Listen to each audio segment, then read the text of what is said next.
because our deepest wounds often reveal our greatest purpose. Welcome to the Court of Connection. I have my good friend DM here today.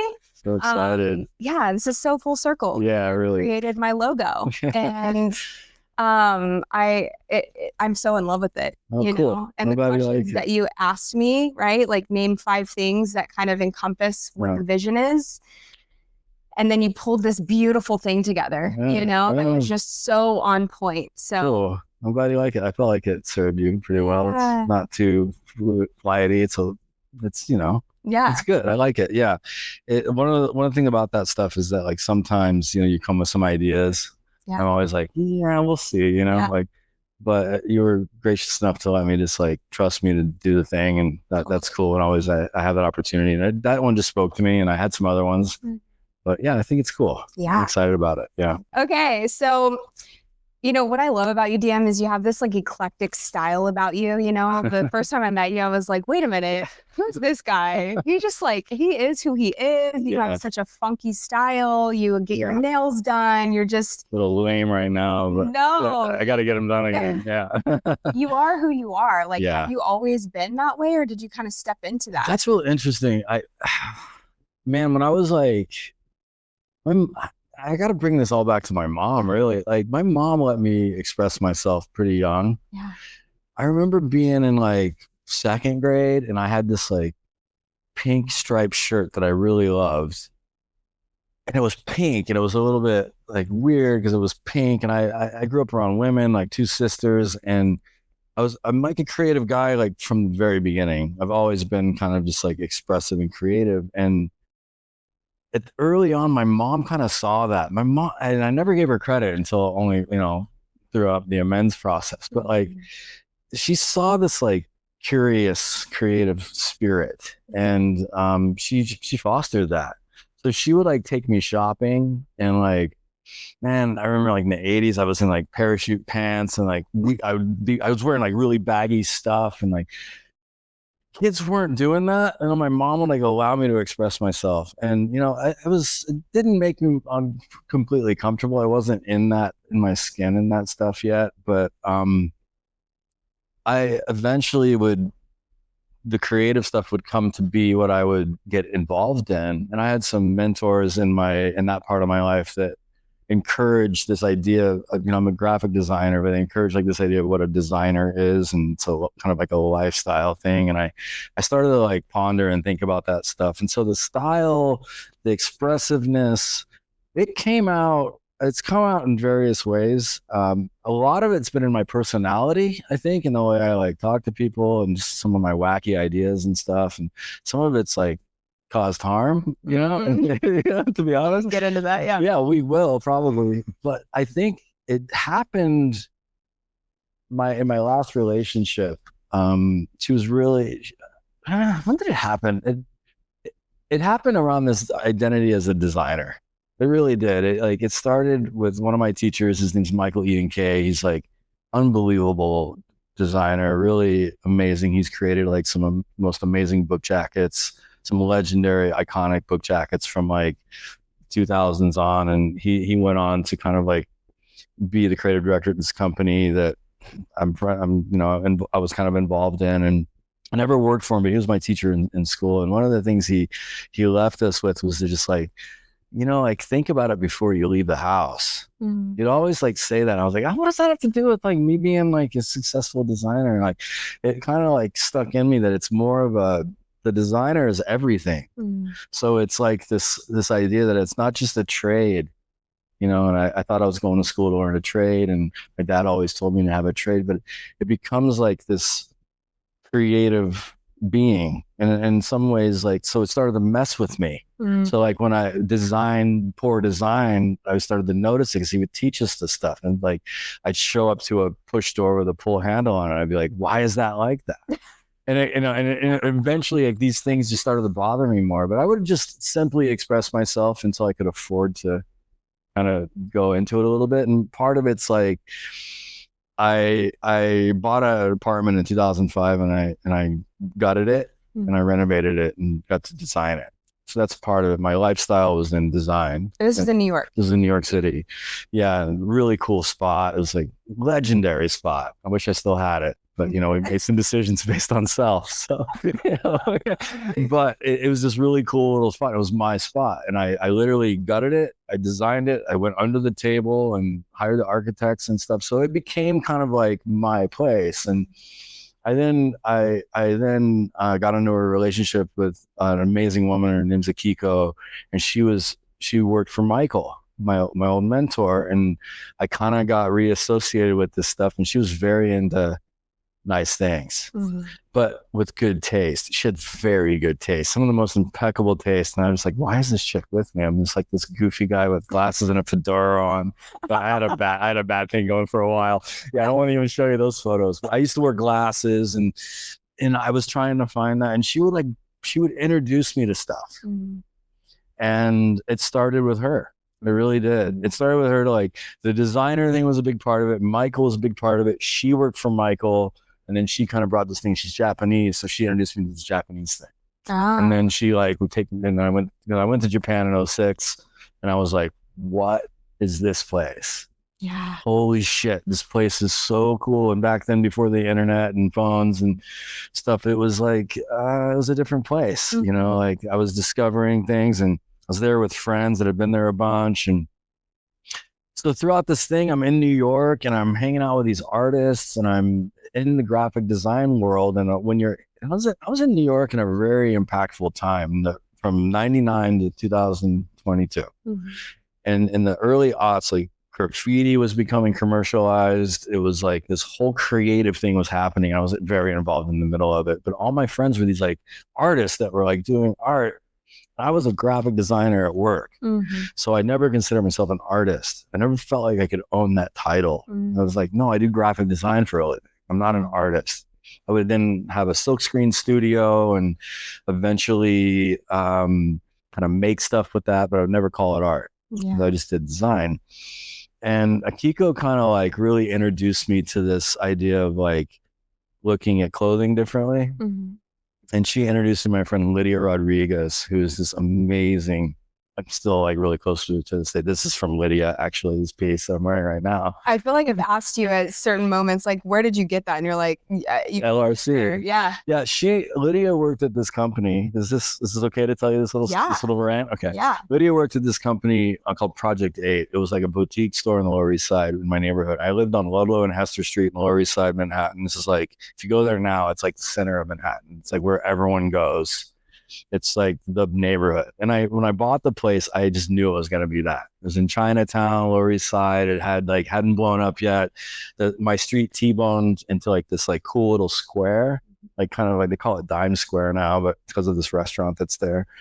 But in this little like small like weird retail space was this place Project 8, and they're up the street, and Akiko and I would go in there, and I met Lydia there, and she worked there. She was just like this really cool, expressive woman. She just had like a really cool style about her, and she was like really nice.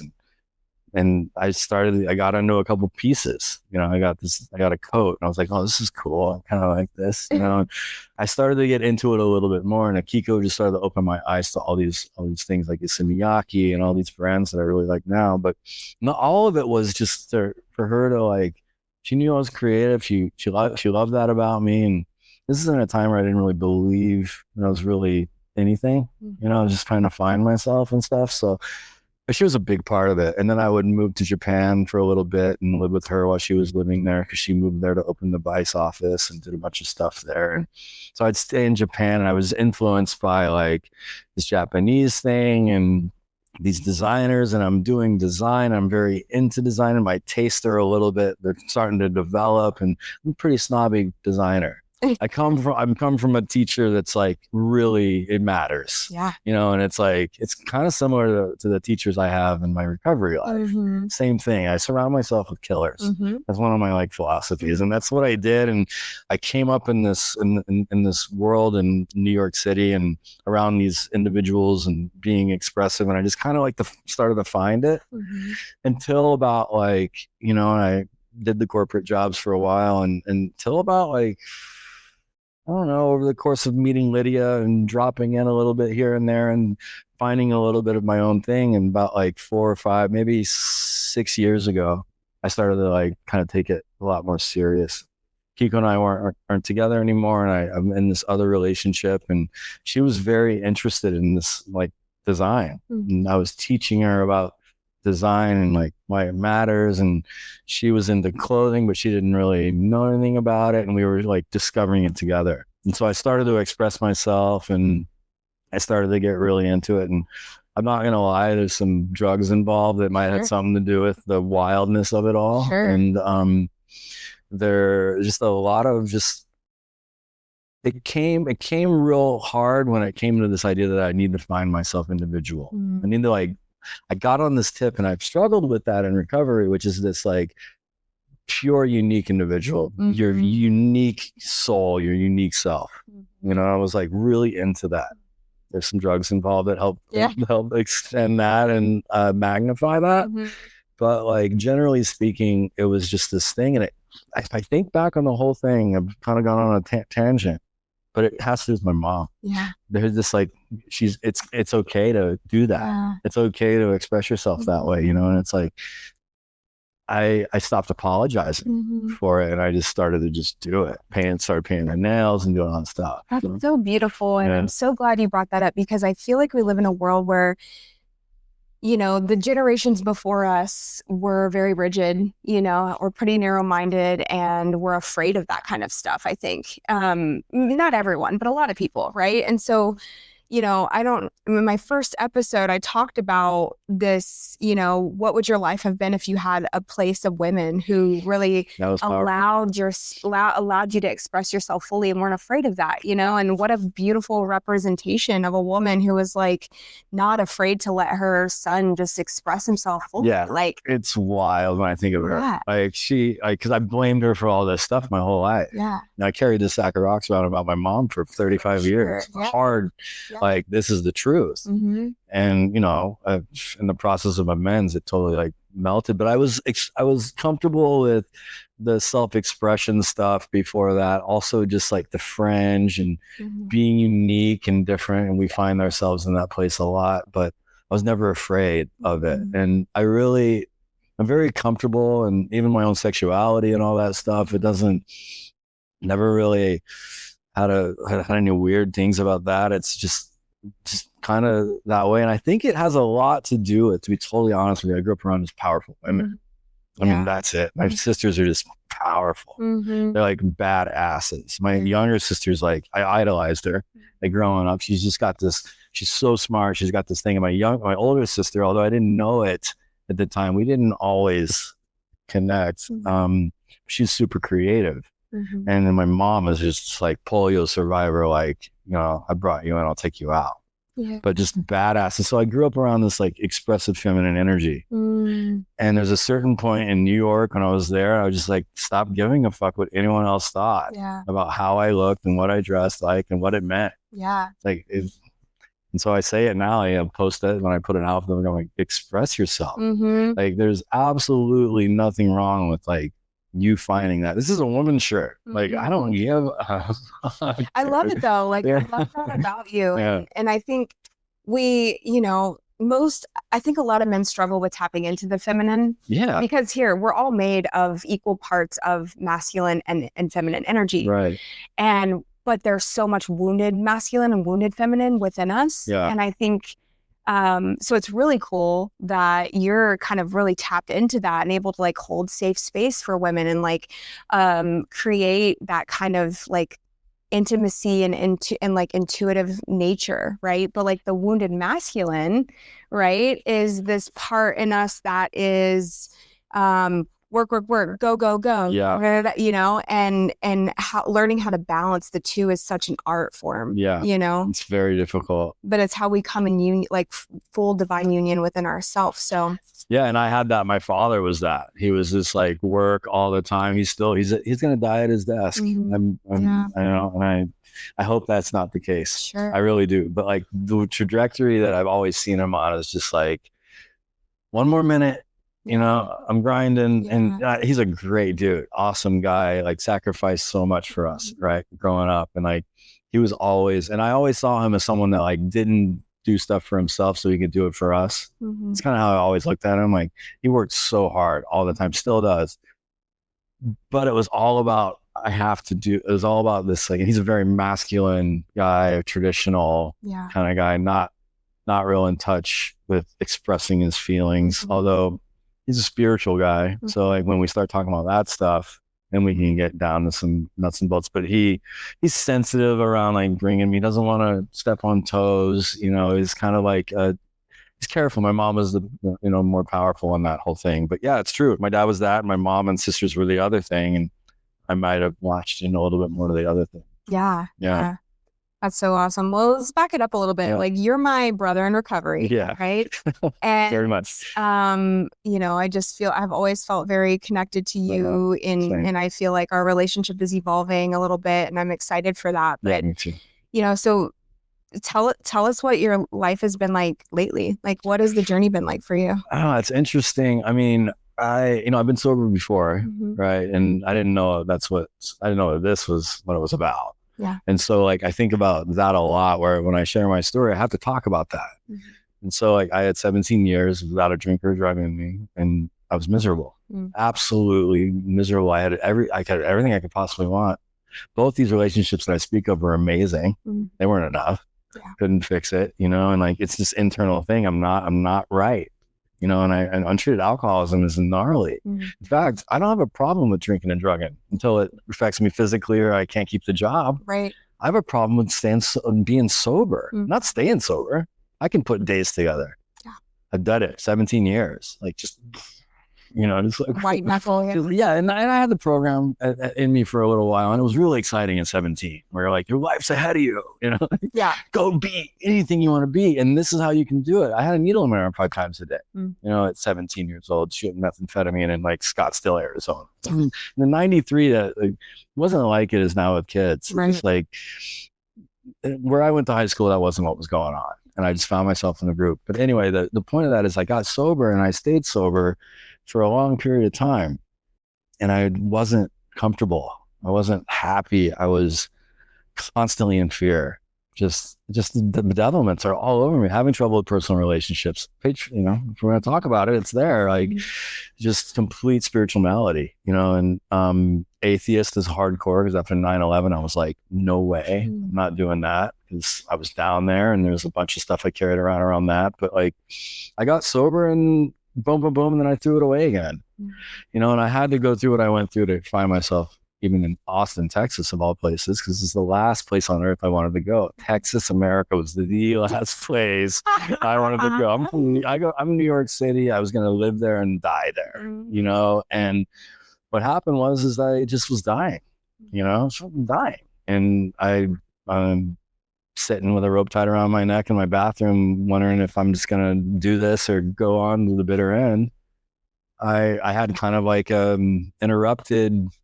It wasn't an attempt. I was just in contemplation, in self-pity, and I got interrupted, and for some reason I just decided I wanted to do it. The thing about what I was doing before I came in, I hated myself so much that I was trying to rewire myself. So I was dropping into all these like hallucinogens and ketamine and all the things that like people, MDMA, and I was really rewiring this mindset. And part of that, acid and all that stuff, again, I've been doing that since I was 16. Part of this self-expression and this individual started to boil to the surface, this like uniqueness and this like, I can be something, right? But I was killing myself. So that had to change. Yeah.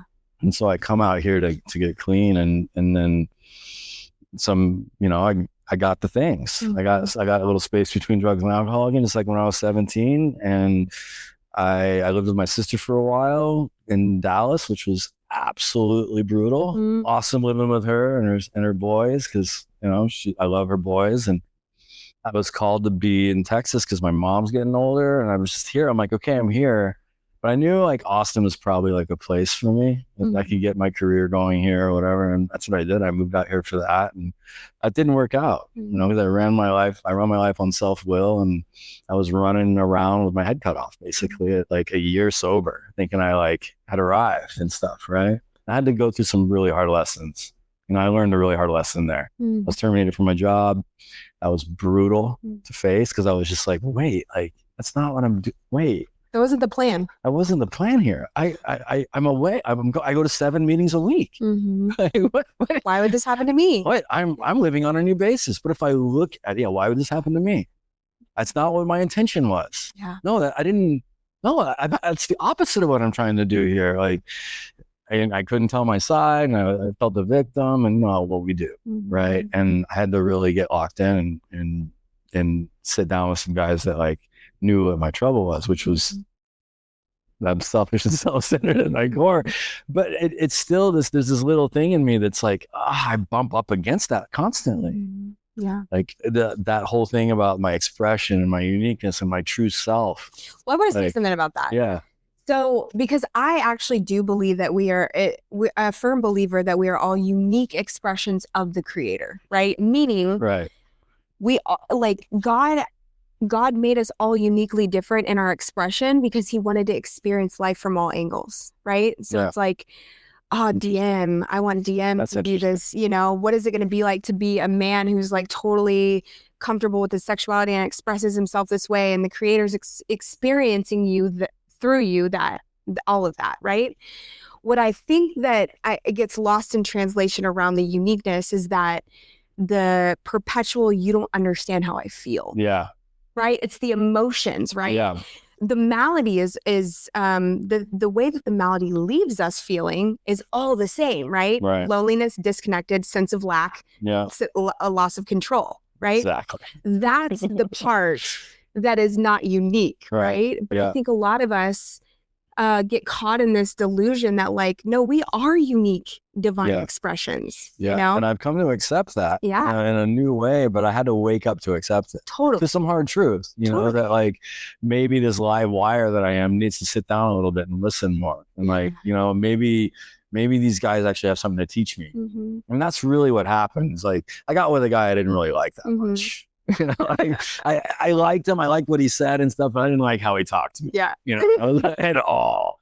Like at all, dude. When he brought me stuff, it was like, bro. And I would like 10-step about it, not to him, but but I've come to love this part because he's taught me through that pain of not liking it. He's taught me to accept that maybe it's okay to like listen, like maybe you should a direction about pausing, when doubtful, or I'm always doubtful. So I should be pausing a lot more, listen more, ask more questions than you want to, stop story stealing. Like all of a sudden I'm in this like getting taught, but I'm not the way I thought. It never is. Sure. Right. And so in the last 18 months, that's about what I'm up to now. Like, I had some space between like working full time.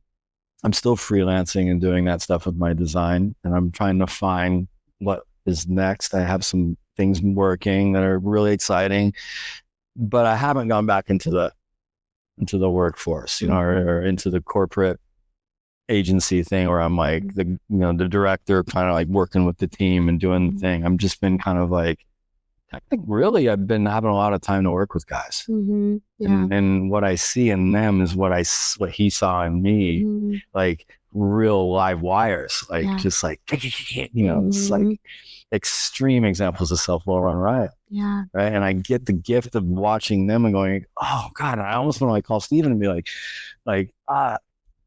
sorry, bro. Yeah.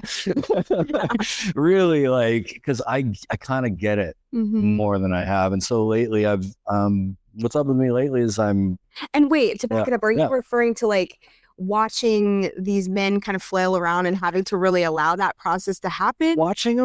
Watching me and them 18 months ago. Yeah.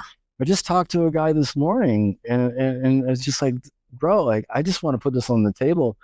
This type of energy is exactly what got me terminated. And I didn't even know it. Yeah. And like you were still asleep. My whole point is to get you unblocked so you can get power in your life and be awake to something that you don't know yet. And I don't know yet because I'm experiencing it for the first time now with you, sir. So it's like a whole thing. And I think it really it really has come down to just like, he's put all these men in my life. I've had to go through the work over and over and over and over and over again with them, because that's what you do, right? And really dive into what it's all about. And through that process, I get to form my own identity in it. Yeah. Which is really important, because that's part of this whole thing, that like, I am not him. So I try to bring my current, my experience. He told me something real early on that always stuck with me. And he said, never lie to a drunk. And I was like, we don't lie to people.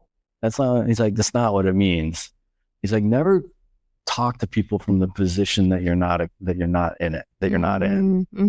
And I kind of think about that conceptually, like, I'm not trying to be what he is to me, to my guys, right? I'm trying to have an experience with them that's unique to our connection, and let that open and evolve. Some of my teachings and some of the ways I bring him truth is coming from it. 100%. He's a great teacher. But what I'm discovering is that, like, what's developing for me at 3 years sober, which is baby time, really. Like, when we do the math, you're 10, right? Yeah. Like, I mean, the 3 is like insane. But it is a long time, you know? Oh, no, I'm not discrediting but that. Yes, Trust me, I couldn't put 2 days, And so what I'm discovering is this, like, being okay with being okay, just kind of like, I'm going to have my experience, and I'm going to step on some glass, and I'm going to walk these men through this stuff and be a part of their life, but not in this way that isn't unique to me, that isn't DM bring, and God in my life and the things that are making me this way. Right. Yeah. So it kind of, and I bump up sometimes with this stuff, right? Like I'll give you an example. My sponsor won't use my nickname. He thinks it's an expression of self and my ego and stuff like that. And I respect that. I'm fine. He wants to call me by my real name, David. It's fine. And I actually like it. It feels like endearing. And I like have a personal thing with it. But it is that whole, I bump up on that sometimes. Or I bump up on, like, am I allowed to find me through this process? Because and through that process and finding me really is like, what is that? Yeah. And that's like getting connected to something I've never been connected to, being okay with things that I wouldn't have never been okay with before, being more calm and quiet. Like, I'm finding me, and it's like it's wild. Well, I want to back it up a little bit, because one thing that you said was going through that experience of losing your dream job, right? Right. And having moved your life to Austin mostly for this job. Yes, family was there, but that was like a big motivating factor too. And then losing it, right? And it's that, why me? Why? Like, I'm working so hard. I'm sober now. I'm this, I'm not. And I remember having that moment when I was about a year sober, and my eating disorder stuff came up really hard. And I remember feeling so fucking angry and just being like, why? Yeah. And so really what I want to mirror back to you in this moment is that now, being on the other side of this, like, that gift has given me the ability to help so many women who struggle with body image, who struggle with an eating disorder, because when we get sober, like, all of this shit, like, ways that we can control, right, come up, whether that's shopping, whether that's your body, whether that's, relationships, sex, whatever. And so it got to move to this place of so much gratitude to be able to guide these women who feel so lost, so afraid, so angry that this is happening for them. And that is going to be your experience very shortly. By the way, we pulled some tarot cards in the beginning. And DM, of course, pulled the death and rebirth, because that's where you're at, right? Yeah, it is. 100%. It's losing this identity of, like, this is who DM is. He's a successful designer. He's this, he's that, right? And to me, sitting across from you, it feels like this deep call of God saying, but what if that's not who you are? No. What if there's something so much more that's going to bring you so much more than you could ever wrap your head around? No, and I totally, I agree. And it's something that I've had to, it's scary. It's scary as hell. Fear in that, right? Because what am I going to do then? It's like, this is who I am, and I'm really good at it. And yeah, the thing about the job is that like I wouldn't be here talking about this stuff or feeling the way I do or awake like I am if that didn't happen. Mm-hmm. I'm sure of it. Yeah. I needed it to happen. I'm bummed it happened. Mm-hmm. I'm bummed I harmed people in doing it. Like, I had to be shitty for their business. I would tell their clients that like this guy's just like, I was a big part. Like, I felt like a big part of that place. Yeah. I was like really into it, and I really liked it. It was a really cool place to work. Yeah. You know, and they're really great people. Mm-hmm. They're really great people. Yeah. So that was even more painful. And I loved my bosses. Like, oh my God. Yeah. And so to have like caused harm to them, and there's an amends there, obviously, but like just to come out the other side and be like, I actually needed to do it because like I thought that was what I came here to do, but I don't know. Yeah. You know, I definitely know creativity is a part of my thing. Oh, 100%. It's just who I am. And, you know, and I do some expressions of that outside of the corporate stuff, which with the sewing machine, which is the wildest experience I've ever had with like first time in my life doing that. I'm like, oh, this is what art is. Like, it's just like free, just do it. And there's no questions, answers. I don't care if it's right or wrong. Like, the wildest thing I had that when I had that awakening, when I was like, couple years before I came in. But yeah, man, it literally is a rebirth. And you know, I have some exciting things I want to do with my creativity, but it also brings in some of the recovery stuff or some of the new life stuff. Yeah, it's not all recovery, but just like, you know, new beginnings and stuff like that. And I'm really excited about that stuff. Yeah, but I'm also in a lot of fear too, around like, well, yeah, what does this mean? What is that going to look like? Yeah. Well, because I think so many of us feel like we're so afraid that the universe or creator, God, whatever you want to call it, right? That if I really step into this unknown, that I'm not actually going to be taken care of, right? There's this sense of like, it's like I can conceptually, I understand, like, yes, I've always been taken care of, blah, blah, blah, blah. When you're sitting in that level of fear of the unknown, it's like, but wait, am I? Gonna be taken care of? Yeah. Like, am I gonna be okay? It's so funny because I have these moments more than I ever have that I am safe and protected. I am okay no matter what. Yeah. But they come in when I'm not. Totally. And when that happens, it's dark. It's like, well, what should I do? What's the answer then? Yeah. And it goes back to like the bathroom stuff. It's like, that's not the answer. Well, what are the feelings and emotions that come up in those dark moments? And like, how do you navigate that? It's a lot of self-pity. So I start there because and I write it down. We're going to write some inventory, right? But I have to call somebody. I do the stuff, you know, I'm disturbed. I call somebody. It's usually Luis Vivo, usually. He's become one of my like, it's a really cool thing how that came apart, how that came up together. It's usually that, and I deal with it with the tools, you know. There's still something that I'm holding on to, you know, that there's a bit lately that I've been like, okay, finally I'm going to release this. But when I'm in the fear, I have to use the tools. Yeah, that's just it. Like, well, and I love that you say, like, there's this thing that I keep coming back to, because I do feel like surrender isn't just a moment. No. It's like, it's a series of surrenders, sometimes around one thing, you know? Like, I just went through this experience where I kept like letting go of something, and then it would creep back in, and then my whole system would fire up, and I was like, but wait. And it's like, no, like, remember, we're letting this go. Like, we're surrendering this thing. And then, you know, a month later it would creep back up and in a different, you know, dressed as something different. I'm like, wait, you know, and and it looks like that, you know? Yeah, it's not this great surrender. It's definitely not. Thanks for taking this from me. I'm good to go. I've written 4 inventories on all of this stuff, you know, and I've had different teachers take me through it and learn different things. Yeah. I think really what it boils down to is like, what does it look like to grow up? Yeah. You know, like, I'm like, I mean, I don't look my age and all that, and I'm not trying to be that, but it just, what is it? That's what I, you know, I was sitting down with a friend of ours, went to her house and read her some stuff, and that's what came out of it. She's like, what does it look like to like fully grow up?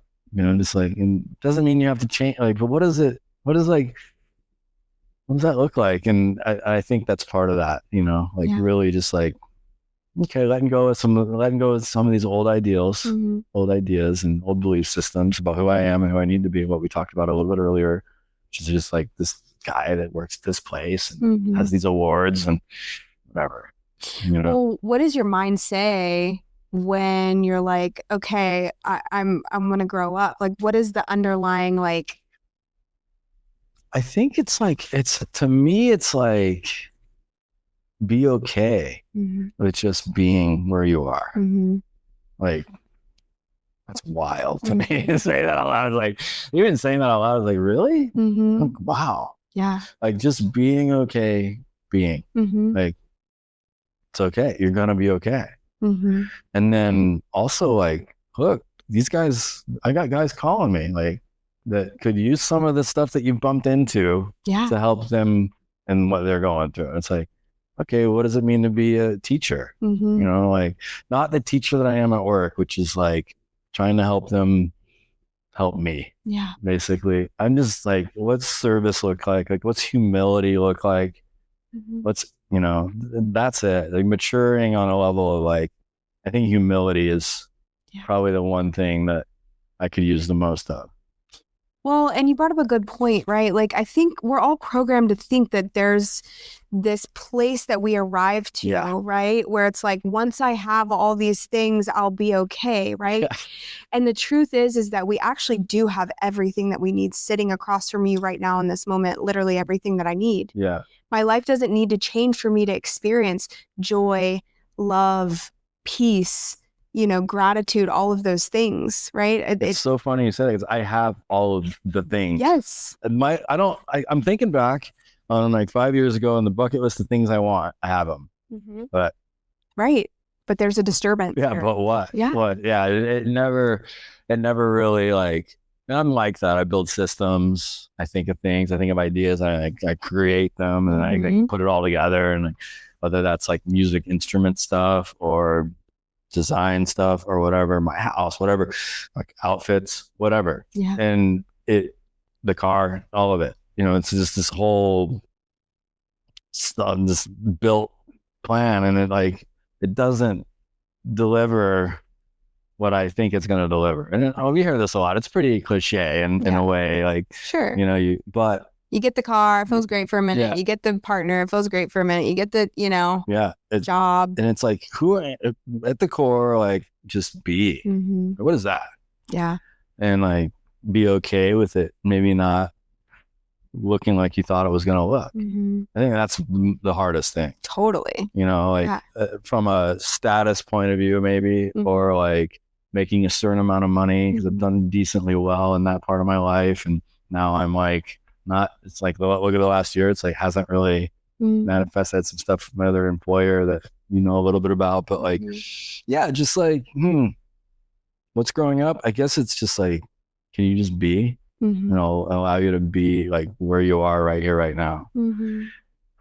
Yeah. I don't know. Yeah, I think so. And I think what I'm really going through, and that card that we pulled is like an exact. It's so funny. Every time I've had tarot, I'm like, whatever on this stuff. This process is weird. Whatever. And I get the card, it's like, oh, the truth, like, and you're like, damn, how did you know? Yeah. And if I look back on those things, I'm like, wow, that's exactly what was going on in my life.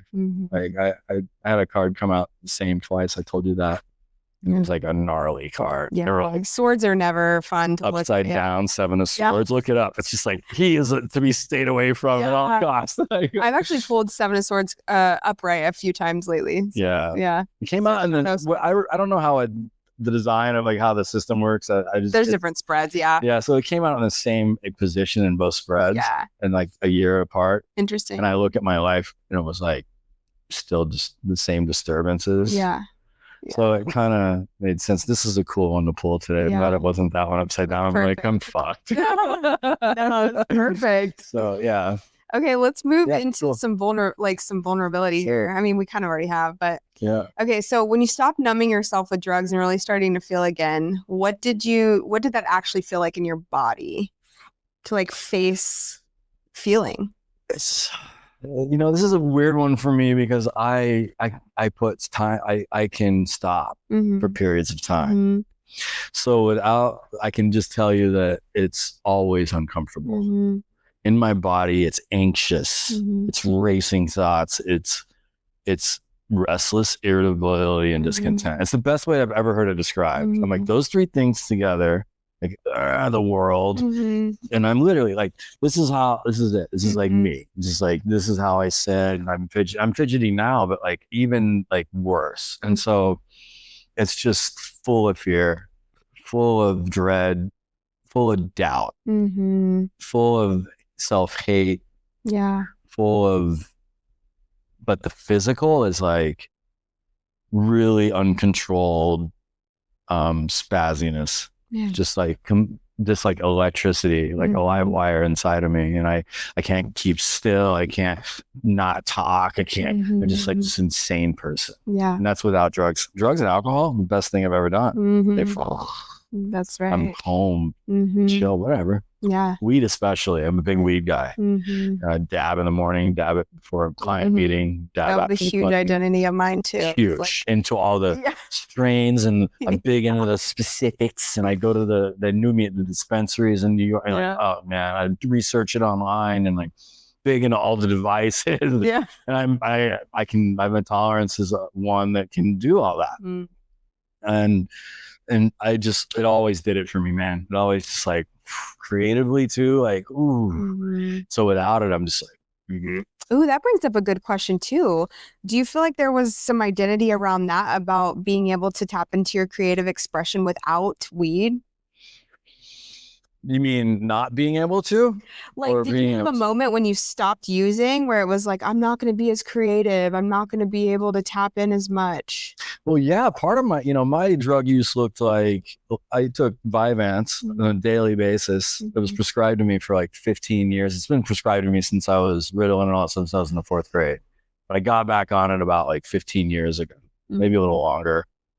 And I would take it regularly until I stopped, and I started to abuse it. And I would start to add more, and so that thing was always in me, and this like amphetamine going, and then the weed with that are just like insane for the creativity. The mind, conceptual problem solving, like fucking laying it all out, systemizing it. I mean, tweaker shit, right? Plus weed. I'm a tweaker here. Yeah, I know you are. And that stuff was like absolute tool. And acid on top of that to like unlock the 4th and 6th dimension, mushrooms for the emotions. And then I found the ketamine, and that was just like escape the self. And I used all of that very regularly towards the end. So what happened was during COVID, I bought a sewing machine. And I was taking the Vyvanse, smoking the weed, and I was taking like hits of this crazy acid that I got my hands on. It was like very clean and pure, and I was like, I could go out in the world on it. Like I was like in the Matrix, but like I can do it. I could have this conversation with you right now. It would be cool as hell to and that's what I did. And my relationship with my partner was like that. I was on it all the time, and she didn't even know it. Total dishonesty around that. But what I did was I bought a sewing machine. I just started ripping fabric and just going insane, just like making stuff.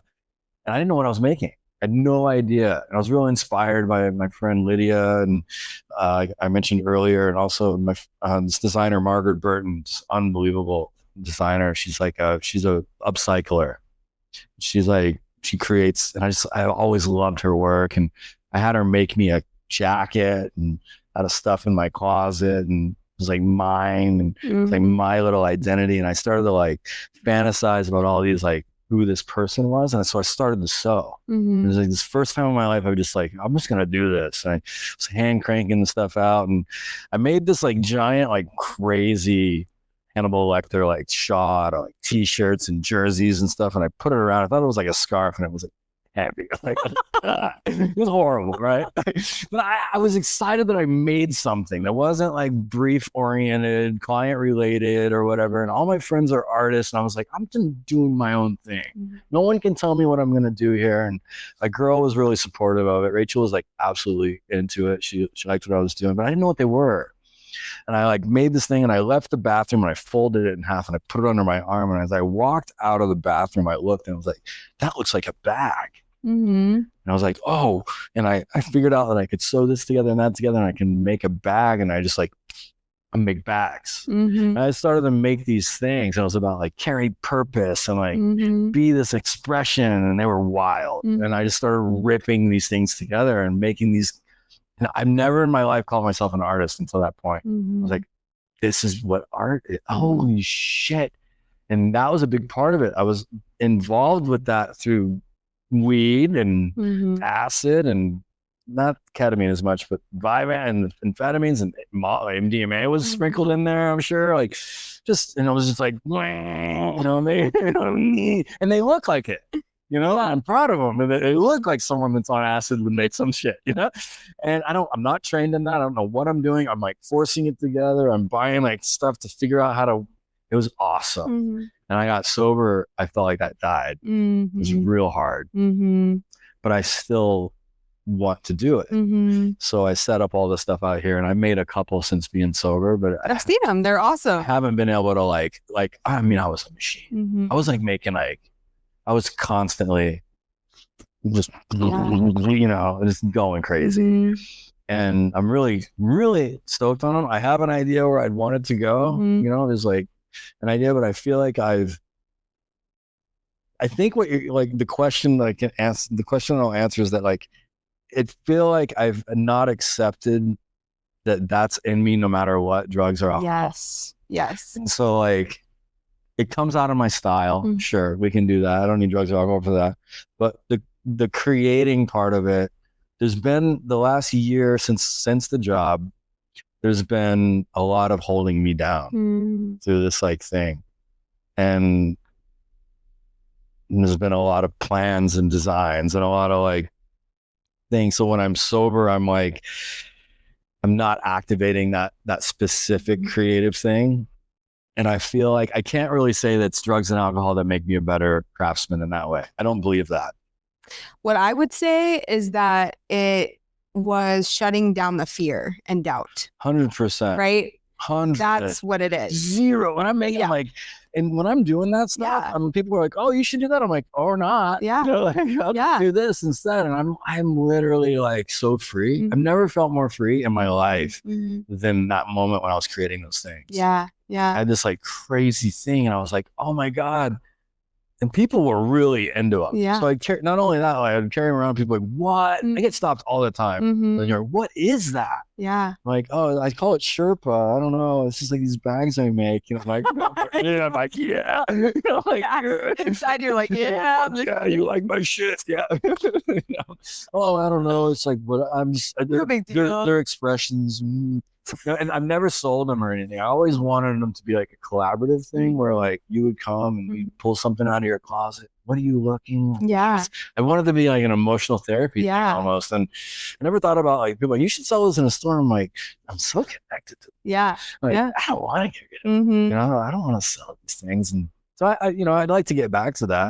I bought a bunch of cool sewing machines that are just like staring at me. I made like three. I think I made 2 or 3 since I've been sober.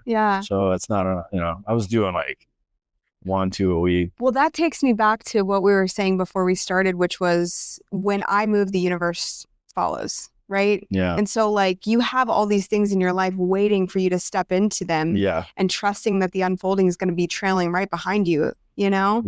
And it's a matter of like, just taking the first step, you know? And I believe that like that thing specifically, the Sherpa or whatever I'm calling it, is like, I'm down for that to happen. I really am. But I want it to be on a personal level with someone else, you know, like that I'm bringing in them into the conversation. I have one that I want to do for Louise. It's really cool, called the Shivering Denizen. It's basically like a hope. It's like a bag if you ever goes homeless again. So he's hopefully not. No, but it's the point. Like he's like that, you know. He's kind of like, I want that shit. Like, make it so I can put rigs in it. Like I have a piece. It's like, this would fit. And I just, that's the type of thing I want with that. You know, I want relationships. You know, I want to create like, that's why it's art then to me. Because that's when I was creating it, it was just like, first of all, I would like, they're all like kind of somewhat conceptual, but I didn't really know where they would go. I don't know where they would end or how they would finish or if they were ever even done. Yeah. You know, and some of them I took apart and like put into other things. But there are some things that I'm feeling called to do, and that would use a little bit more of a structure, you know, and a little bit some of the recovery stuff, and also my graphic design stuff. Yeah. I'm a little bit about that whole thing. But that's something I'm looking at activating. But yeah, it's fun. I mean, the thing about this stuff is like, I don't know what I don't know. Yeah. I don't know. And I've had to go walk through some mud this year to, feel like I'm going to be all right. You're on the brink. I can feel it. I feel it in my bones. Yeah. So, okay, you're obviously a man, right? Yeah. You also work with a lot of men. You mentor a lot of men. I do. What do you think men are taught about how to feel? And are they taught to like fix and contain, like feel freely, you know? It's an interesting question because like, yeah, I don't know if it's applicable to me and how I was taught or how I want to move forward. But I think it's like, I can only explain it through the ideals I hear from them. Sure. That I don't necessarily align with. Yeah. And one of those, like what a real man is. Yeah. Like when we're doing inventory, it comes up a lot. Yeah. A real man doesn't do this. A real man doesn't do that. But I hear the word provider a lot. Like, really? That's a lot of pressure, bro. Like, sure. Okay. Well, that's a character you can look at or not. I think they're taught to like, it's really interesting. I think they're taught to like, go and not think really. Just go, get it done. Yeah. Be your best self. And lately, especially in the social media sphere and all the self-realization that's going on and all that stuff, which is great. But it adds to that narrative of like, lock in, be who you're supposed to be. Like, who is that though? And what do you feel in that? You know, like, and obviously I hear a lot of inventory, I listen to a lot of stuff, and I'm more surprised on some of the stuff I hear than around like their sexuality and stuff. I'm more surprised on like what they're into in that part of their life, because judging from the way their belief system is set up, it doesn't necessarily always line up to that. So I encourage them to talk to me a lot about that and explore that stuff, and like I have no judgments, and it's really beautiful watching them grow in that. But a lot of them, it's built in the ideal of what a man is, and well, and I think that's so interesting, right? Because there's this idea of being a provider, right? Which is like and I think what they're probably referring to is like on a material plane, right? I've got to be the one that provides this. Protector too. But then power. Here's what I struggle with, right? Or what I see is that because they're so out of touch with their own self, that they don't know how to be a safe container, right? Yeah. They don't know how to be just create a safe space to not need to fix or change the woman, right? Or very common, where it's like the kind of providing that I think most women, I speak for most women, is the kind of providing and protecting that we want is just to be like seen and acknowledged and feel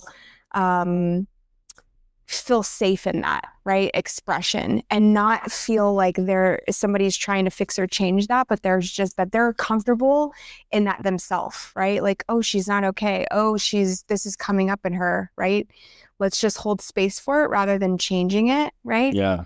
Well, men generally are problem solvers. Right. They got to solve it. It's in their nature. It has to get to the end. Yeah. What's the answer? Right. And generally speaking, right? Like there's very little process. The journey is the answer. Right. Like the getting to the middle of it. The end of it is like fine, but like that's not how, at least that's not how my sisters thought. That's really not how my last relationship was. And my thing about this though is I do have a lot of female friends in my life, and this is something that's been brought to my attention. That it's like, what is that all about though? You know, and so like, I think there's this like problem solving thing that men have, provider, protector, like doer. You can't describe it any other way. It's like and not all men, but out here more than I'm used to out than what I'm out a lot of different thing, slightly different thing. There, everyone's career focused and like on the grind, but like it's a lot of that. It comes up a lot, and I've you know I I was in a 6-year relationship, took about a year off and blah, blah, blah around, you know, as we do. And I was back in New York, and I met Rachel, and I was in a 10-year relationship, and I got sober. I get sober, and I'm like, I don't know. I have no idea. Yeah. And that part of my life has been, I've had some bumps in the road in that part of my life. You know, I'm not proud of everything that I've walked through in this last 3 years. But in that comes with a different ideal of who I am, like what I'm about. Yeah. And am I safe space? You know, am I what you just described? I might not be, I think so, but I don't think I have been for everybody. And I think that's something that I've evaluated recently and a decent amount of work.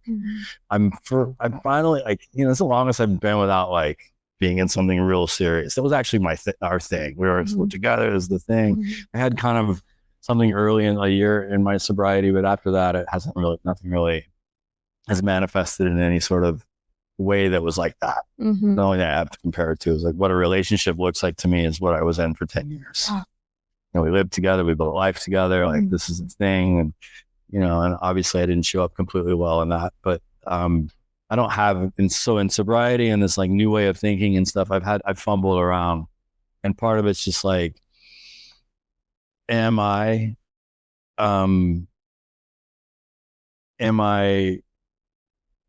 perceived? Is my energy honest? What does it come like? Because I'm capable of being friends with women. I have some friends that can't be friends with women. Like, what? What do you mean? Like, well, that's an unlock, dude. Like, they're badass people in your life. Be friends with them because like you learn a lot of stuff you don't realize. And my sister's taught me a lot, and I've had a lot of women friends in my life, but I have dated a little bit, and it's come up. It's come up like, this is kind of weird to me that you're friendly with all these women. Like, I have friendships. What? Well, I don't feel safe. So am I? Right. And that's really, really boils down to. And I bumped into this a couple of times in the last couple of years, which is just like, and it gets back to that motive. The first half of the toolkit of self-will keeps coming up. Right. Kind, generous, self-sacrificing, and modest. Am I weaponizing those things to get something? It might not be sex. But it might be something else. Attention. So, you know, whatever. And obviously it's something I've been evaluating a lot. I mean, obviously we've had a conversation in the last like 6 months about this. It's like, I didn't really heed it like I should have, but it always plants a seed, right? But it stuck with me in a way that was like, that's a real friend. Like, to me, because, you know, you called me and you're like, hey, I have concerns. I have concerns, et cetera, be careful here. And it was around another individual, someone that I was considering dating. And you knew this individual, and you like brought it to my attention, and it was like, yeah, but I'm a good guy. So, and for about a week and a half, I was like, I'm going to listen to that. I'm like, yeah, a little tension, a little whatever comes in, a little like, hey, it can be casual, whatever, no pressure. And then I'm like, fine, it's fine. It's fine. But is it? You know? And so that's something that I might try to talk to my guys a lot about. A lot of my guys are like really on fire, but they're like, they want to get in a relationship. Oh, I mean, love and money are just like the two things that, and I don't think it's limited to alcoholics. No, sorry. It is absolutely a human thing, right? With that comes some sort of power and some sort of connection and some sort of identity, right? And that is like essentially what we're all like, we all have a spiritual malady.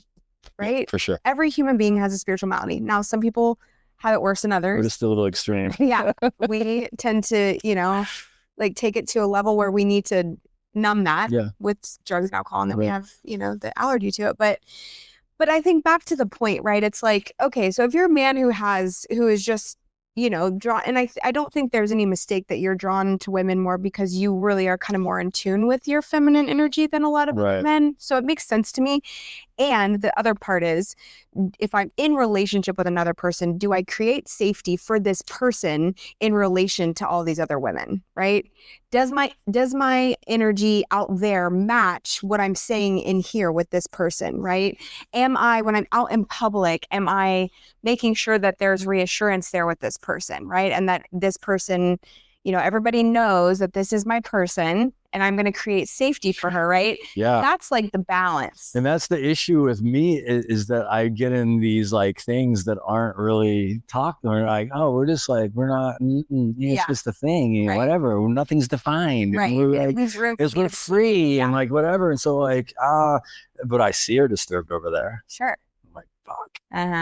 Yeah. Why? Because I'm having a conversation about art with this person. Right. Like, oh, she doesn't talk to me about art. Maybe she like, oh, okay. I did the inventory. I see it clearly, right? Like, but like, it comes up more because it's this undefined space I live in. So what does that tell me? It tells me that like, stop living in this muddy space. Yeah. Like there's very little connection and growth in that. And real intimacy. If I'm interested in real intimacy, right? If that's the case, then what does it look like? And it's something I'm talking a lot with Homeboy about. Yeah. Which is like, he's hilarious. Steven, you know, my sponsor, he's hilarious. He said this thing to me, and he's like, some of the things I say to you guys that you think is the craziest, funniest shit, I don't even think about. He said this thing to me. He's like, I'm like, what does it look like? I was asking him, like, what does it look like to like put space, like to get to know someone without being physical first? Yeah. This is like all my relationships are built on like, and we're now together. Within 3 months. Yeah. 10-year relationship. Yeah. Hey, it works. And that's a rare one, but she's a special person. But I started talking to him and he's like, well, ask questions, be interested in their answers, follow up with more questions. Like, is that? Yeah. What? He's like, be interested. Are you truly interested in getting to know her? And when you get to know her, is she someone that lines up? Right. Like, don't invite her in. And he said he drops this on me. He's like, don't bring her in your house to show her your sick beats or your cats. You know, and it's like, because he's like, that's your cool space. Right. That's where you show off your thing. Yeah. And like, this is me. Look at me. Look at my exotic cat. Yeah. Like, he just hits me with this. Like, oh God. Yeah. And it's like, I don't know what it's like to get to know someone to actually on an intimate level. Like my saying sounds like the first line of it says friendship first. What does that mean? Friendship before love. Because I'm quick to like, this is, oh man, this feels good. Feels so good. So it must be love. Yes. And I'm going to then bomb you. I don't even know you. Yeah.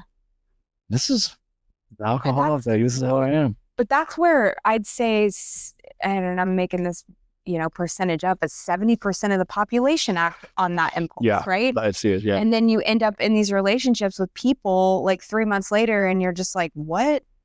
I don't even like you, you know? I don't even know you. I don't even know you. I don't know you. I don't, whatever. I hear it so much, right?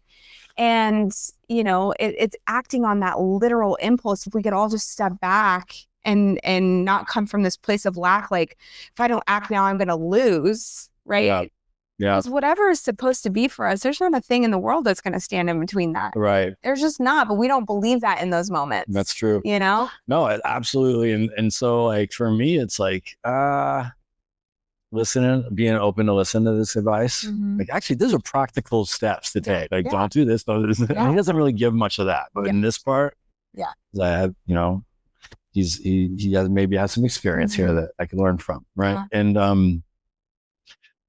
And something that I was sitting down with Katie and she was talking to me about the same stuff. I came up with her, and it's just like, that's part of that growing up thing. What does it mean to like really get to know someone? And then, by the way, physical attraction aside, if you get to know them and the little voice, that little thing, that back there, that God thing going on goes like, it's not right for you, dude. Can you bounce this? Yes. Can you activate that? Yes. Yeah, driven. Take the action, right? I'm very driven, and I'm learning that like what that looks like, what it's, you know, being okay. This is also a part of my life beyond that card is speaking to. Yeah. I've been thinking about this a lot, where like I'm kind of like coming to that place where I'm like okay with being by yourself. Yeah. Yeah. Without like, prospects. Wow. Yeah. Without prospects. Yeah. And that's new. Oh man. And it's such a beautiful place to come to. Like, it's so funny because I genuinely like love my own company. Like, I love that for you. Like, Do you sit in the chair and talk to yourself? Or like fantasize about getting home off work, Yeah. and just being able to just like hang out with myself. And like, you know, like I was a girl years ago who always I was always posting selfies on Facebook. I was always, you know, or on Instagram, whatever, like who was always like vowing for attention, always had some sort of like communication going with, you know, I would say the other gender, but it wasn't always the other gender, you know what I mean? But still, some sort of attention, right? And to be somebody who just moves through the world who's like, I don't fucking need that. Like, I literally don't need it. Yeah. It is such a strange feeling. Yeah, where did that, at 10 years, how long has that been going? That's been, I mean, really, really, truly, probably for the last 3. Interesting. About almost as long as I've known you. I've known you in 2 years. Yeah. So after not this past breakup, but that breakup before that, I had this massive awakening and coming home to myself. That's really where my like deep journey started. I started in therapy, and I started really like going underneath the surface and asking myself the questions and learning how to self-regulate and nurture myself and take care of myself, right? And stop with the fucking bullshit, you know? And that's okay. There's no judgment in that. No, I get it. The journey. No, I believe that too. You know? That's really cool. So like 3 years ago, 7 years. So 7 years of just running around with the head cut off. Yeah. I was running amok, dude. I was talking to one of our friends like that. She shared a story with me about her getting arrested in sobriety and stuff. And I was just like, absolutely. Yeah. Like I you know, being fired in sobriety, whatever, you know, and I feel blessed to be able to like, I've surrounded, you know, one of my things, surround yourself with killers. I always have like career wise, design wise, all that stuff. But out here, I've managed to do that spiritually. And some of them I don't like always what they say, you know, but that's that young boy being disturbed, you know, that like isn't growing up, you know, and so that's kind of like what that's one of my least favorite things to say is like seasons or eras, but that's really what it is. That's where I'm arriving. It's just like, okay, we're gonna just take this for what it is, and it's scary though. Well, totally, and it was scary as fuck coming to that place. But what I will tell you is that the level of intimacy that you gain within yourself, and this just creates this like sureness and certainty that like without a doubt, I am going to end up with the perfect person, whoever that is, right? I don't need to go prove myself. I don't need to just go live your life and continue to build on this intimacy within yourself, and you radiate out, you know? Yeah. Like you just radiate out, and whatever is for you moves towards you. Right. Really. That's just how it is. I know. And I like, that's so funny to say, because I've always just like, seek, express. And it's like, I'm finding a little bit more of a calm, and I'm arriving there now. Like, it's like you're seeing sitting across from you now versus, you know, even 7 months ago, right? Like, I definitely have since. There's a lot of like acceptance, a lot of love for self too, which is beautiful, because that's not been my story at all. Zero, zilch. Yeah. Like since I was a little kid, I was no, you're not. Yeah. And that whole thing with my mom was like part of it. I think the amends process started it. Yeah. Oh, tell us about that. Oh shit. Yeah. Well, wild. Okay. Well, I had on my inventory that I brought to my sponsor, it said, you know, I was broken, I needed to be fixed. Right. And that is this 4th grader that was sent to like after school programs behind a 2-way mirror to problem solve and to put square pegs in round holes and the speed read because I didn't like school. I wasn't into it. It's like, what? It wasn't fun. It wasn't creative. It couldn't focus, whatever, call it, whatever, DDDH, whatever you want. But it's just what it was on my reality. Yeah. You know, and I felt that. I felt it from my mom. I felt it from others that I wasn't like them. And I built this thing that I wasn't enough. So I'm in these after school programs being tested for all kinds of stuff. I'm going to put on some medication, Ritalin and all this stuff, my focus pill at 4 p.m. And I had to go and sit and just was like, broken, needed to be fixed. Yeah. And at that point on, I built this narrative. That's what that was. I wasn't as smart as my sisters. They were really smart. I carried that into high school and poured drugs and alcohol on it, is whatever. But this specific resentment that's on my inventory is like, my mom put me in this thing. She put me on medication. I wasn't enough. It's just who I was. I wasn't this. She didn't just accept me for who I was. I was broken. I needed to be fixed. And I was stupid. And I wasn't a smart kid or whatever. But built this like kind of like push you down. It's a bad thing. I was that I didn't. And by the way, more than one time she told me the truth of what that story was, but I can't hear it. Sure. Because I built this truth and this is my truth. And this is what inventory did. I looked at it and I brought it to my sponsor and he's like, well, you know, your mom did the best she could. Sometimes we're troubled kids. And, you know, he didn't know the other side of it because I didn't either. So he gets what I bring him. The resentment, the truth, the awakening in that moment, the seeing it from a different angle in that moment was helping me just understand that my mom was just trying to help me. That's true. She was. Even if I was broken and needed to be fixed, she was trying to help me. But I didn't like that, you know, and so I went into the amends and I owed her a lot of amends. You know, 17-year-old, I never made amends. So from that drug use, all my dry sobriety, all the stuff, all the craziness as a teenager I made amends for all of it. I had a real thorough amends. And I got to the last thing I said was, you know, and the last thing is just always bothering me. It's just that thing in the 4th grade, man, like me seeing all those doctors and shit, all those psychiatrists and going to medicine and doing testing. Remember when I was like doing a speed reading and all the testing, and I'm telling her this in the amends. I'm like, you know, and I'm sorry that I held that against you so hard. That I was, you know, and this is how I worded it. I was like, that I wasn't as smart as Leslie and Joe, and I was, you know, I was testing, I was special needs or whatever. I kind of said something like that. She shut the whole amends with my mom. My mom is very self-seeking, very like me, like needs to be right, story steal, kind of narcissistic in a real weird way, right? And not in a negative way, but like just the force to be reckoned with. She didn't say a word the whole amends.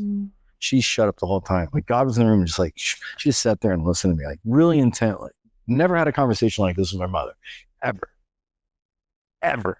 It's crazy. I'm making emotional talking about it, but she sat there the whole time, and at the end, I told her that thing about the 4th grade and Ritalin and all this stuff, and I said, well, you know, I'd like you to have the chance to tell me how all this has made you feel. I'd like the opportunity that if I've left anything out or is anything incorrect.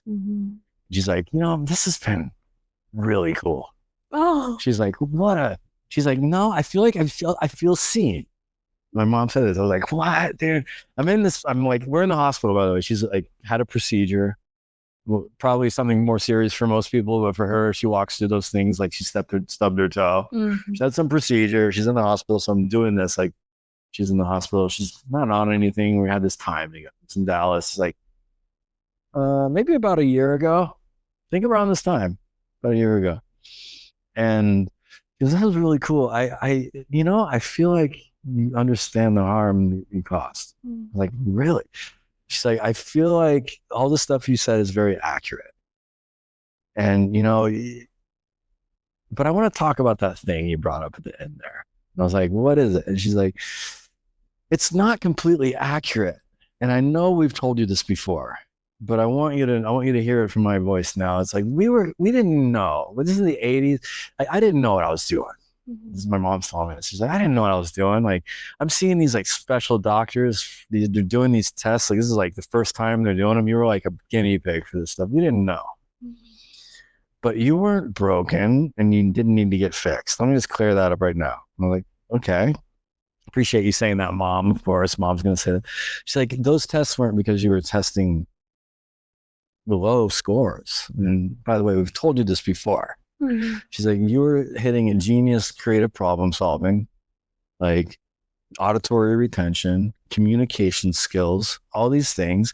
And it's why I would sit you into the Diana Cure's creative program in high school. It's why I was so into you going to New York and finding yourself. It's why I was like very into you always expressing yourself with your clothing. And she started to lay out this whole thing. She was like, she's laying this thing out. I'm like, wait. I'm like, I've held all this against my mom like for like 35 years. I've held this against my mom. I'm like, oh, it's been Mom. You've been like, if only you would see me, if only you would understand me, if only you would like get me, if only you would like let me do what I wanted to do, you would have gotten me. And the truth is, right then and there, I was like, oh fuck. Oh shit, she did. The whole time. The whole fucking time. And I am who I am. I'm like sitting there, I'm like, I am who I am because of her. And I'm just like, holy shit. Like, I like literally, my mom physically changed in front of me from like mom to mother. Like, just like, it was like the best way I can describe it. Have you seen Lord of the Rings? Maybe The Hobbit. I don't know which one, but Bilbo's like, Gandalf's with Bilbo and he's gonna set off on his journey to go see the elves. And the point of this is that Gandalf's like, I need the ring. And Bill was like, oh yeah, that ring. Oh yeah, whatever, that ring. Let me find it. And he like searched for the ring and he digs up in the thing and he's like, yeah, the ring. And Gandalf's like, Bilbo, I need the ring. And he's like, and he goes into the crazy, it's my ring, you know, my precious. And he gets up real tall, casts a spell or something. And he goes, Bilbo back. And then he gets up real tall and he like scares him a little bit. It's like my mom was like, she like got real like tall. And she's like, don't you know who I've been the whole time? And I was like, holy shit. I was like, Mom, I don't know. I don't know if you understand what just happened. She's like, no, but we've told you that. And I'm like, no, but it had to happen. You weren't ready to hear that. And I walked out. I tell this way. I walked out of there. And as I walked out the door, she says, hey, thank you. This made my life. It's like, what? Like, you know, just like, oh, Mom, oh my God. And I left the door. I left and I had this thing. And I end this with this because it's so weird. I got to the elevator and I pushed the elevator button and I had this like, I was fly, like my attitude and outlook upon life has just changed. Like completely. And I'm like, that's a promise. Holy fuck. Because I've been wrong. Yep. I've been misguided. Yes. Maybe not wrong. I've been misguided. And I got to the elevator and I pushed the button and I had this thought come into my mind. It was really vivid, creative concept thought. And it was like this a white doorway in a desert. And it got flung open. And in the doorway is like the image of the God I knew in the 4th grade, like this Jesus Christ looking figure, because that's who I was into then. And it's not really how I see him now, but it was really funny. And he's standing like my mom stands. My mom stands with like her feet cocked out like this, it's polio. So she like puts her hands on her hips. And he was standing there like my mom's craziest thing. And behind him is like all my friends that I don't really see their face, but it's all my friends. And he goes, dude, are you gonna join us? I'm like, fuck. And I literally like I started laughing and crying at the same time. I was like, holy shit. And it just left me with this thing. I walked out and I said, what else have I been wrong about? Like literally, what else have I been wrong about? And it helped me like unlock this stuff we're talking about today. So powerful. It's like through the amends. And that happened in inventory through the process of doing the right stuff, writing out, like getting into it. Yeah. You sitting, needing you, the person, like, I didn't know that. It's like, oh, that's what this is about. I left there like, oh, that's what this is about. Yes. I made other amends. Yes. I made amends to my sisters. But that one, like the lesson taught to me that day was like, okay, are we ready to come in? And I decided at that point I would I called Steve and he's like, what?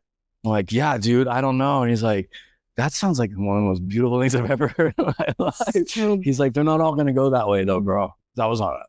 I was like, wow. Yes. And I looked at like, no, she says, this made my life. I'm at peace with whatever. And she had 15 years, man, and I felt like I have this weird, awesome opportunity to just like be with her finally, and she's awesome. We have a great relationship. So beautiful. It's really cool. So powerful. I mean, it really does just show us like it's sad and powerful because we spend so much of our life looking through a lens of something that's just so not real. Yeah. I did the same thing with my dad. I had this whole experience of who my dad was, and he abandoned me and he didn't think I was important and all this stuff. And through that process, it was shattered in a moment, Yeah. Shattered in a moment. And I realized that I was the one who didn't make him feel important. I was the one who robbed him of a relationship. I was the one by my own wrong thinking, That's exactly it too. She wasn't enough. Yeah. And all of that. Yes. So we're like, she was broken. Yes. And it's exactly how that's why the change, like, I feel like she physically, like, I can't even describe it. It was like, I've had a couple moments like that in my sobriety. One was when Stephen brought me to page 53 about God. And I had like, I can do that. Yeah. And then the other one was that. And they're both like got sharper. And but man, I look at her today and I'm just like, you're such a badass. Yeah. Like, it's so cool. How lucky are we to be able to live this path? Like, people go their entire life and don't have to do the work that we do. And we have to because our very life depends on it. And as a result, we get to live. I get to sit across from you and share tears and watch this experience of like stepping out of self-deception, and into truth, the power. It's an unlock like there's no other. I tell everyone this. I do believe that if you get awakened through the process of the 12 steps and get connected to some power that you don't even understand. And everybody could benefit from the whole world. Yes. The whole world. It's just like, and also just like the group that we have, the community, all that stuff. My biggest thing about it is that like I watch people get involved in the work and don't go all the way in. Yeah. The door gets flung open and they go, yeah, I don't know. That was a lot. Yeah. I'll deal with this on my own. And they have to stay sober through that. Yeah. But I'm telling you, sitting here with 10 years, there is a deeper unlock, like 50,000 times more. Yeah. Like you go through a deep unlock and you're like, wow, I don't think it could get any better. And then it unlocks again and you're like, wow, I don't think it, and it just keeps going and going. I believe that. I surround myself with people that I see that in. Yeah. And I really am not under the delusion that I've arrived. No. And it's something Me either. I try to tell my guys. It's like, this is not about where we get to. Like, and it happens really early with some of these really on fire guys that come out of treatment that are like, I have a guy right now that's like, oh my God, you're like me. We gotta watch it, dude. We're gonna watch you. I'm gonna be a little bit more on you. I talked to him this morning. I was like, let me bring you some truth and this and that. And it's the first guy I'm sponsoring that I feel like I'm like, there's an opportunity to like find myself and help him through my experience. Yeah. Other than the other things that are really specific, but like really specific stuff. And it's just like, I feel like there's a level of, I watch it in a lot of people, and I watch it in other people that like have been around for a long time that like, we mentioned that we talked about this at some point where like, they don't really know themselves, where they know the work real well, where they like lock in mechanically to a spiritual process. I don't really know who they are, or maybe they don't either, something like that. Like I see that a little bit too, but man, the people that are like coming alive, it's unreal. Unreal. Yeah. Unreal. And some of them where they've been. Yeah. A friend of ours says that, the combined experience of, the people in the room would break the world. I firmly believe that. Absolutely. Oh my God. It's so, if your higher self, like, descended down right now, like the most whole, amazing, successful, abundant, joyful version of you, right? Ooh. Descended down right now, was sitting here, just like sat on this table next to us, looked you in the eye, what do you think it would tell you? What do you think he would tell you that you need to hear going into this next chapter, this death and rebirth? Wow. The cliches come to mind, but It's okay. I think you just say, you have no fucking idea. Yeah. I think that, yeah, you go like, you have no idea, dude. You have no idea. But I feel that stuff, man. But I make change and I grow, and a little bit of pain comes up and I grow out of the pain. It's always from pain. Always from pain. I'm like crazy emotional thinking about it, because it's just like, in the best way. It's like, you have not like it's gonna be okay. No, you just don't know. That's not that's like a bit of my spirit that like I feel like like, whatever, bro. Good, I'm looking forward to this, watching this unfold, that kind of stuff. Yeah. I'm excited about it, man. Yes, I'm excited for you. I really am. It's been cool. So tell us about this new project. Oh shit. Thank you. I've been wanting, obviously I'm a graphic designer, so like I'm constantly like in the big book. When I'm in the big book and I'm at meetings, my friend, James Leeper? Yeah. He's one of my favorite human beings to walk the earth, dude. Like we have a spirit together. We get along. He's just like a couple months more sober than me, but I look at him sometimes, I'm like, you're like 20 years more sober than me. He's just really amazing, member of AA, big into the traditions membership. But we're constantly pulling little things up. I go to the same meeting on Fridays, and it'll be something will pop up in the book, and it'll be like just a little line that Bill might have written or something, like Last Gaspers or something, and I'll look up and James will be like, ooh, we just relate. And so like I brought him up because I want to use my graphic design talents and these like weird thoughts that I have around like recovery, and some of it's dark and some of it's light and heart and full like rebirth stuff. But I want to do an apparel line, and I'm calling it Gaunt Prospector because it's like right around the lines that I like. And that's brought to me by a friend, and it's originally going to do it with him, but I think it's just going to develop where it goes. I'm kind of kicking it off. The idea is that we're going to make a bunch of really cool shit for recovery people that like I just feel like there's a gap in the market right now, to like a gap in our community that like lacks a bit of like dope shit to be stoked on, that like says stuff that we all relate to. And I've worn a few of them around. Yeah. Like I have one that says like extreme example of self-run riot, and on the back it's like, no, he doesn't think so. But I have a bunch. Like I'll do some really cool stuff, and I'm gonna bring people in and have them collaborate with me. Gordon's helping me with it a little bit from like a organization standpoint, but yeah, it's called Gaunt Prospector, and I think it's gonna be a bit of an apparel line around this new life that I'm developing, that God's helping develop. Yeah, I'm excited for it. Can't wait. Yeah, that'll be, and it's one of those things now. It's on camera. Yeah. No, I'm literally like, we're meeting about it tomorrow. Yeah. Some really fun ones though. I'm really excited. So fun. And we're kind of sick, right? Totally. Yeah. Come up with some funny ones, and I've been writing them down for like 2 years, and little things, little phrases. Some of them are quotes, some of them are things that you'll know, and some of them are just like, yeah, that makes sense. Yeah, little puns. Or just little mini stories that like kind of, my friend Nat said this thing in a meeting the other day. He was just talking about where he used to be, and the way he described it was, this is how he described it. She's wearing cartoon pajamas, shotgun in the Camry.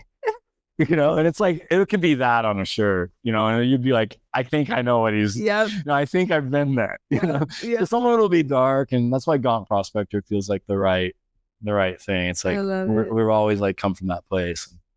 I'm excited about it. Yeah. So fun. Thank you for allowing me to talk about it here. It's cool. Where can people who are listening find you? I'm on Instagram mostly. That's just me and my outfits.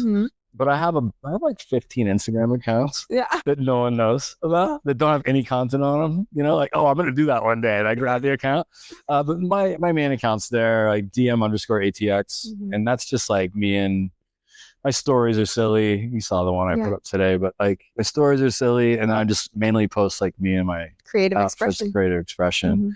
I'll probably be doing a little bit more with that as I move this thing out the door a bit. But, and then, you know, I have a website. That's my work stuff. It's just davidmashburnett.me. Yeah. So awesome. Yeah.